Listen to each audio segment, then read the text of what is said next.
Varicose veins కి సరైన చికిత్స కోసం సంప్రదించండి ఎవిస్ హాస్పిటల్. నమస్తే రమగారు. నమస్తే జయ. రవ్వల మేడ అడప చిరంజీవి గారి స్టోరీ చెప్పుకుంటూ ఉన్నాం. వల్లభసింహుడు జయంతుడు ఈ ఊళ్ళో ఉన్నారు భుజంగపురంలో. ఆ రవ్వల మేడలోకి వెళ్ళటం ఎలా, ఏమిటి ఇక్కడ మాయ, ఏమిటి ఇదేదో వింత అని ఆలోచిస్తున్నారు. అయితే ఏమైంది, ఈ బయట ఉన్న ఫోటోలు, ఆ రవ్వల మేడ బయట కొన్ని ఫోటోలు కనపడ్డాయి వీళ్ళకి. దాని మీద ఆలోచిస్తుంటే ఈ మన వల్లభసింహుడికి ఒక ఐడియా వచ్చింది. ఏం చేశాడు, తన దగ్గర ఆ అమ్మాయిది పటం ఉంది, మదన మంజరిది ఫోటో గీసి ఇచ్చారుగా, అది మీ జయంతుడిని నువ్వు రవ్వల మేడ చుట్టూతా తిరుగు, ఆను పాను తెలుసుకో అని పంపించి ఒక కాగితం తెప్పించుకుని సేమ్ అదే పిక్చరు రెండో దాని మీద వేసాడు. వేసి చిన్న చిన్న మార్పులు చేశాడు, దాంట్లో చేసి పటాలు రెండు ఇట్లా బల్ల మీద పెట్టాడు, అది గోడ కానిచ్చి పెట్టాడు. సాయంకాలం దాకా రవ్వల మేడ చుట్టూతా ఆను పాను తీసుకుని వస్తున్నటువంటి జయంతుడు ఈ కుర్రాడెవరు, ఈ అబ్బాయి ఎవరు అని అడిగాడు. ఆ ఫోటో చూసి చాలాసేపటికి అతనికి అర్థమైంది, మదన మంజరి ఫోటోనే మగవాడి ఫోటోగా మార్చాడు ఇతను. ఒక అబ్బాయి ఫోటో ఆల్రెడీ మదన మంజరి ఫోటో, ఆ రెండో ఫోటో ఎవరా అనుకున్నాడు. చాలాసేపటికి అతనికి అర్థమైంది. అప్పుడు వీళ్ళకి నిర్ధారణ అయింది, బహుశా ఈ రవ్వల మేడలో ఈ అమ్మాయి ఏమైనా మగవేషంతో వచ్చి పోటీకి దిగిందేమో. ఆ పటం చూపించేసరికి ఈ అబ్బాయిని మేము చూసాం అన్నారు. ఆడపిల్ల ఫోటో ఎవరు చూడలే. అదే ఆడపిల్లకి మగవేషం వేసి చూపించిన ఫోటోని మార్చాడు, రూపం మార్చేసరికి అది చూశారు. సరే ఇప్పుడు ఏం చేద్దామంటే అని ఈ రెండు పటాలు పట్టుకెళ్ళి చక్కగా పెద్దగా గీశారు. వాటిని ఫ్రేమ్ లాగా చేసి గట్టిగా ఇలా మడత పడిపోకుండా నీట్గా పైన కింద కర్రలు పెట్టి, చిన్న కర్రపుల్లలు పెట్టి నిలబెట్టాడు దాన్ని. రవ్వల మేడ ఎదురుకుండా ఉన్న భోజనాలు పరహారశాల ఉందిగా, ముందు రోజు వీళ్ళు ఫుడ్ తెప్పించుకున్నారు.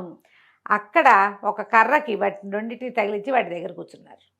ఇక్కడే కూర్చో అని జయంతుడిని కూర్చోబెట్టాడు. నేను ఇప్పుడు రాను, నువ్వు కూర్చోమనేసరికల్లా ఏమైంది, ఆ జయంతుడు అక్కడ కూర్చుంటే చాలాసేపటికి ఒక అమ్మాయి ఇచ్చింది. ఎవరో ఎంతగాడా నువ్వు అని. అమ్మాయి చక్కగా ఉంది, ఈ అమ్మాయి కాదు అని ఇంకొక అమ్మాయి. ఎవరు ఏమిటి వీళ్ళెవరు అని అడిగితే ఏమో అన్నాడు. ఆ అమ్మాయి కొంచెం మైమరుపుగా ఉంది. ఒక ఆడపిల్ల వెతుక్కుంటూ వచ్చి మాట్లాడితే సరదాగానే ఉంటుంది. వీళ్ళిద్దరూ సరదా మాటలు మాట్లాడుకునేసరికి వల్లభసింహుడు వచ్చేసాడు. వచ్చి ఎవరు ఏమిటి అని కనుక్కున్నాడు. ఈ వచ్చిన అమ్మాయి పేరు సారంగి.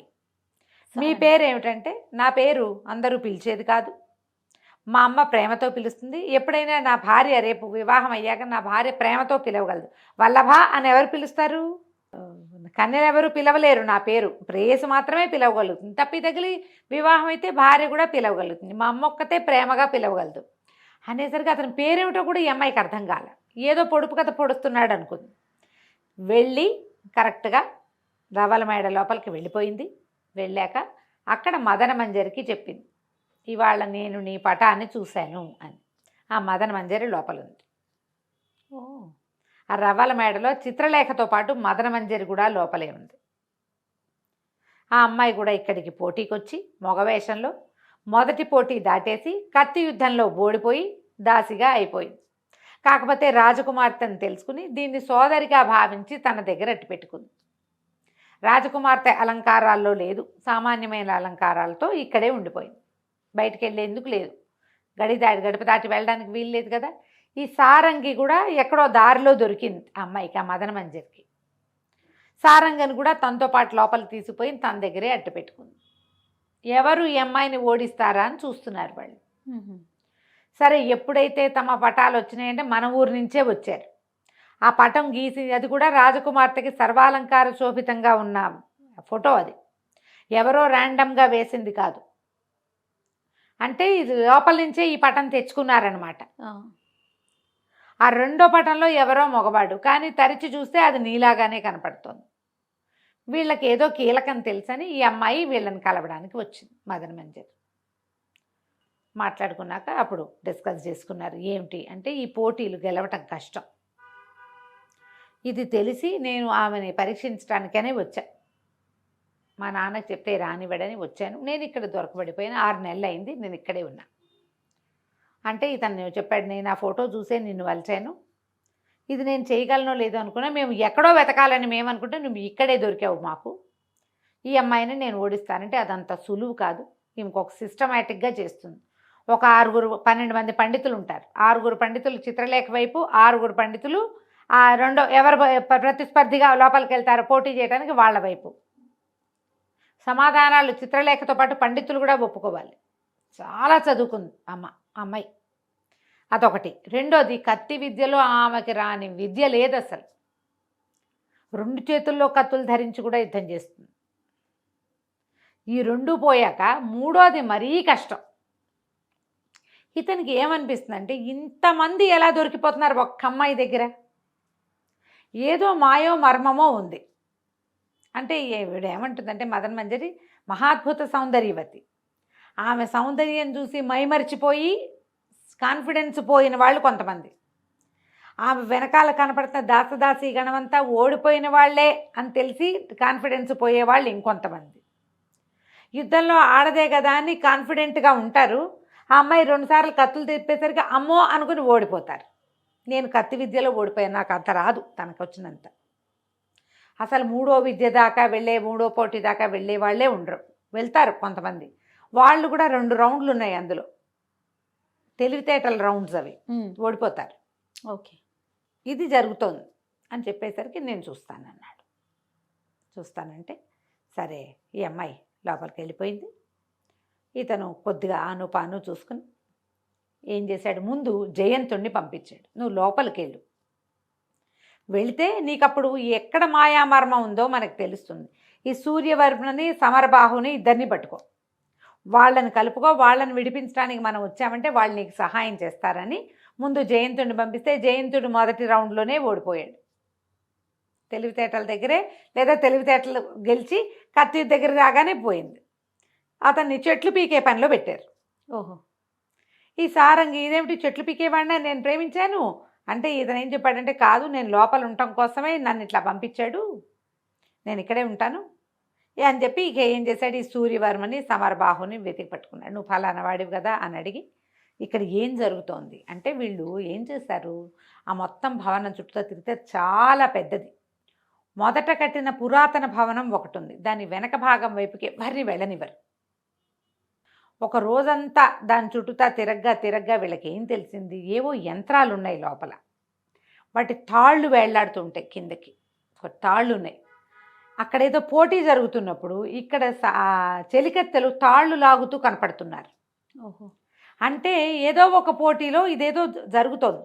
మొదటి 2 వేరు, మూడోది ఏదో పరీక్ష. అక్కడ గెలవలేకపోతున్నారు ఎవరు. అక్కడ ఈ అమ్మాయి ఏదైనా ప్లాన్ చేస్తోందేమో.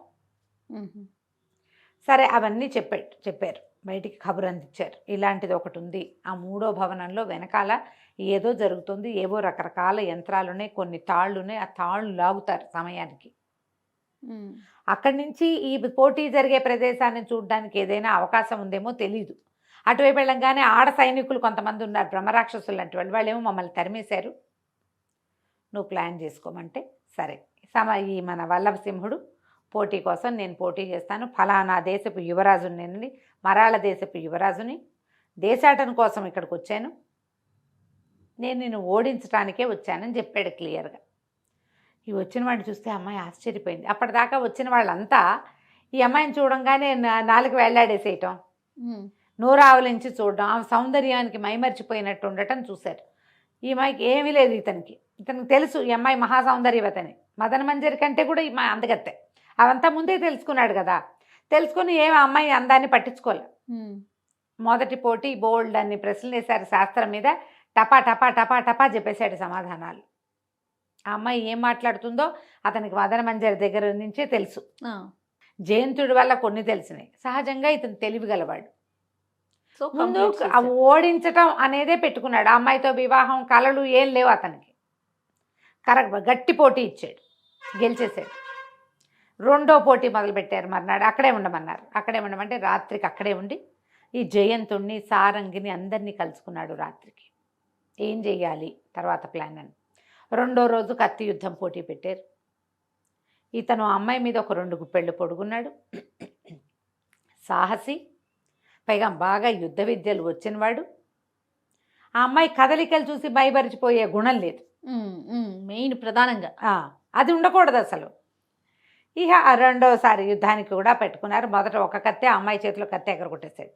ఈసారి సైనికులు 2 కత్తులు ఇచ్చారు. 2 కత్తులు ఎగరగొట్టేశారు. ఏదో ఒక విచిత్రమైన కత్తి ఒకటి తెచ్చి ఇచ్చారు. అది చేసేశాడు. ఆ అమ్మాయి హతాశురాలైపోయింది. మూడో దాంట్లో గెలవడం కష్టం. ఆ అమ్మాయికి ఇప్పటిదాకా వచ్చిన ఏ యువకుల మీద ఇలాంటి ఆసక్తి కలగల. ఎందుకంటే అవతల వాడు తను చూసి నోరావలించటమే ఆ అమ్మాయికి తెలుసు. చూసింది. వీడికి గట్టిగా ఉన్నాడు. ఇతను అడిగింది, నువ్వు ఇట్లా ఎలా ఉన్నావంటే, నువ్వు అదే నీ కాన్ఫిడెన్స్. నేను నీకంటే సౌందర్యవతులను చూశాను అనంగానే, నీకంటే నాకంటే సౌందర్యవతి ఉంది అనంగానే డీలా పడిపోతారు. అంతేగా. ఇప్పుడు 3వ రోజు ఉండమన్నారు. 3వ రోజు పోటీ. 3వ రోజు పోటీకి ఆ 3వ రోజే ఈ యంత్రాలని వాడతారు వాళ్ళు. ఓ, అన్ని చిత్రమైనవి ఆ గదుల్లో ఉన్నవి. ఒక పావురాయి ఉంది, చెక్క పావురాయి. చుట్టూత వేల కొద్దీ పావురాలు ఉన్నాయి. పావురాలు గదంతా ఎగురుతున్నాయి. ఏ పావురాయికి తగలకుండా చెక్క పావురాయిని కొట్టాలి బాణంతో, బ్రెయిన్ వాడి. ఒకవేళ వాడు చెక్క పావురాయినే కొట్టబోయాడు అనుకో, తగలబోతోంది అనుకో, దీనికి తాళ్ళు కట్టున్నాయి. బయట నుంచిన వాళ్ళు అది లాగేస్తారు. ఓ, ఆ పావురాయికి తగిలితే ఏదో ఒక దానికి తగులుతుంది ఆ బాణం వెళ్ళి. ఇప్పుడు దీన్ని ఉద్దేశించాం, దీన్ని లాగేసామనుకో, ఇది పోయి వెనకాల దాన్ని తగులుతుంది, అంటే రక్తపాతం అవుతుంది. వెంటనే వీడేమవుతాడు? ఓడిపోతాడు. అక్కడ ఉన్న పావురాళ్ళు ఏవి ఒక చెక్క పావురాయే ఇది, మిగిలినవన్నీ మామూలు లైవ్ పావురాళ్ళు. దేనికి తగిలినా బ్లడ్ వస్తుంది. రక్తపాతం కాకుండా లోపల పావురాయిని కొట్టాలి. సరే, ఇతను ఏం చేశాడు, దాన్ని లాగడానికి వెళ్ళేది. ఈ లోపల వీళ్ళు ఉన్నారుగా, ఈ అబ్బాయిలు 3, జయంతుడు, సూర్యవర్మ, సమరబాహు. ఆ వెనక వైపుకు వెళ్ళిపోయి ఆ బిల్డింగ్ వెనకాలకి అక్కడ ఉన్న ఒకళ్ళిద్దరిని మొహాలు పగలగొట్టేసి 3 కలిసి, ఒకడైతే కొట్టలేడు, 3 ఉన్నారు కదా, ఆ తాళ్ళు కట్టేశారు. ఇతను ఏం చేశాడు, తెలివి వాడుకోవచ్చు అని చెప్పారు. ఇక్కడ ఈ పావురాలకి ఆహారంగా గింజలు పట్టుకురండి అని చెప్పాడు. గింజలు నేల మీద పోసేసరికి గదంతా ఎగురుతున్న పావురాళ్ళు ఠకీమని గింజల కోసం కింద కూర్చునేసరికి ఏముంది, అక్కడ ఒకటే ఉంది. దాన్నేమో వాళ్ళు అక్కడ తాడు కట్టేస్తారు, తాడు గట్టిగా బిగించేస్తారు, అది అక్కడే కూర్చుంది. వద్ద కొట్టేశాడు పావురాయిని. అమ్మాయి నిర్ఘాంతపోయింది. ఎట్లా చేయగలిగాడు? ఈ తాడు ఎందుకు లాగబడలేదో అమ్మాయికి అర్థం కాల. 2వ గదిలోకి తీసుకెళ్లారు.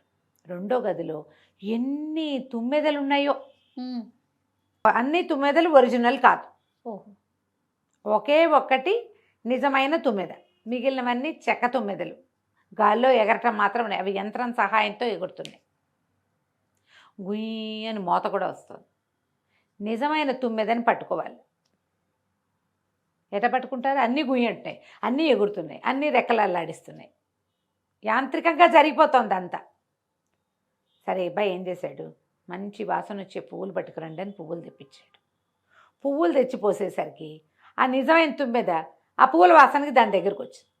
టక్కిన పట్టుకున్నాడు, ఇదిగో తుమ్మెదని. ఇలాంటివి ఎన్ని పరీక్షలు ఉన్నాయో లోపల. కొన్ని చోట్ల వాళ్ళ తాళ్ళు వాళ్ళ కంట్రోల్లో ఉండేవి. ఈ ప్రతి చోట తాళ్ళు లాగే అమ్మాయిల్ని పట్టేశారు వీళ్ళు 3 కలిసి. అన్ని పరీక్షల్లోనూ ఇతనే గెలుపొందాడని తెలిసిపోయింది. అందరూ చప్పట్లు కొడుతున్నారు, ఆ పండితులు చప్పట్లు కొడుతున్నారు, సైనికులు చప్పట్లు కొడుతున్నారు. అయితే అంతకుముందే మదన మంజరి అడిగింది చిత్రలేఖని, ఇతను కనుక గెలిస్తే ఎంత బాగున్నాడో అని మాట్లాడుకున్నారు. గెలిస్తే పెళ్లి చేసుకుంటావా అంటే, చిచ్చి నాకు మగవాళ్ళంటే ద్వేషం, పెళ్లి చేసుకోకూడదనే ఈ పోటీ, వాళ్ళ ఆస్తులు లాక్కోవడానికే ఈ పోటీలు అని చెప్తూ వచ్చింది. ఆ అబ్బాయి మీద మనసు ఉంది, అమ్మాయికి నచ్చాడు ఇతను. నోరావలించిన వాళ్ళని చూస్తే ఎవరికైనా ఆసక్తిగానే ఉంటుంది. పైగా ఇతను సాహసిగా, పరాక్రమవంతుడుగా, తెలివిగా, జ్ఞానవంతుడుగా ఉన్నాడు. కానీ వివాహం చేసుకునే ఉద్దేశం లేదు. ఈ చివరి పోటీల్లో గెలిచేసరికల్లా ఈ పోటీలు ఎప్పుడైతే మొత్తం పూర్తయినాయో, ఇతను గెలిచాడని బయటికి పహరా కాసేవాళ్ళు బయటకు చెప్పేశారు. హుటాహుటిన ఊరి రాజుగారు కూడా తరలిచ్చేసాడు. మరి ఎన్నేళ్ల నుంచో ఇక్కడ ఈ తతంగం జరుగుతోంది. కొంతకాలంగా 2-3 సంవత్సరాలుగా ఇదే పని. వచ్చిన ప్రతివాడు ఇక్కడ దొరకబడిపోవటమే. ఆ రాజుగారి దగ్గరికి వెళ్ళినా న్యాయం జరిగే అవకాశం కనిపించట్లే. అప్పుడు రాజాస్థానానికి తీసుకుపోయారు. ఈ యంత్రాలు, తాళ్ళు అన్నీ బయటపెట్టారు. గెలవడానికి కాదు, ఓడించటానికే ఇది ప్రయత్నం జరుగుతోంది ఇక్కడ అనేసరికల్లా రాజుగారు గట్టిగా ప్రశ్నిస్తే, తల్లి చెప్పింది పురుషద్వేషం. ఒక రాజు వల్ల ఆమెకి ఇబ్బంది అయితే తమ దగ్గరికి వచ్చిన ప్రతి రాజుని అవమానించాలనే ధోరణి సరైంది కాదు కదా.